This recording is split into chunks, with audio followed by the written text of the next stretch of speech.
കർഷകരുടെ സ്നേഹസംഗമമായി കേരള ജൈവ സംരക്ഷണ സമിതിയുടെ പ്രതിമാസ സംഗമം പാലക്കാട് എലപ്പുള്ളിയിൽ നടന്ന കർഷക കൂട്ടായ്മ രാഹുൽ മാങ്കൂട്ടത്തിൽ MLA ഉദ്ഘാടനം ചെയ്തു. ചടങ്ങിൽ അക്ഷയശ്രീ അവാർഡ് നേടിയ കർഷകരെ ആദരിച്ചു. സംസ്ഥാനത്തെ ജൈവ കർഷകരുടെ കൂട്ടായ്മയായ കേരള ജൈവ സംരക്ഷണ സമിതി ഈ മേഖലയിൽ പ്രവർത്തിക്കുന്നവരുടെ താങ്ങും തണലുമാണ്. എല്ലാ മാസവും ഒരുമിച്ച് കൂടുന്ന ഇവർ ഇത്തവണ സംഗമിച്ചത് എലപ്പുള്ളിയിലെ അത്താച്ചി ഫാമിലാണ്.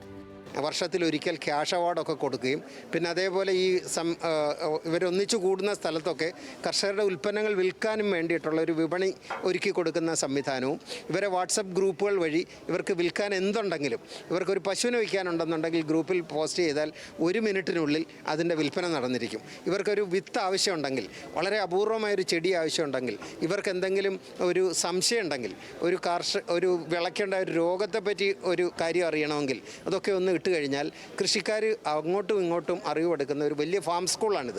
ഓരോ കൂട്ടായ്മയും കാർഷിക രംഗത്തെ മാറ്റങ്ങളും അറിവുകളും പങ്കുവയ്ക്കാനുള്ള വേദിയാണ്.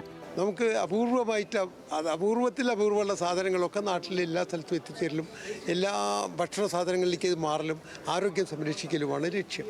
പക്ഷേ കൃഷിക്കാർ മാത്രമല്ല നമുക്കുള്ളൂ, നല്ല മനസ്സുള്ളവരും ഇതിൻ്റെ ആൾക്കാരാണ്. നമ്മൾ നല്ല മനസ്സാണ് പ്രധാനം.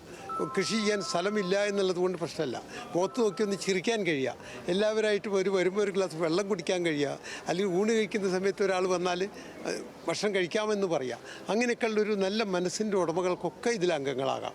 കാസർഗോഡ് മുതൽ തിരുവനന്തപുരം വരെയുള്ള സമിതി അംഗങ്ങൾ യോഗത്തിനെത്തി. രാഹുൽ മാങ്കൂട്ടത്തിൽ കൂട്ടായ്മ ഉദ്ഘാടനം ചെയ്തു. അക്ഷയശ്രീ അവാർഡ് ലഭിച്ചവരെ കൂട്ടായ്മയിൽ ആദരിച്ചു.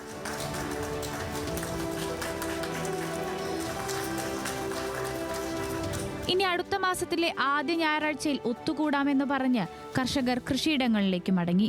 ന്യൂസ് മലയാളം, പാലക്കാട്.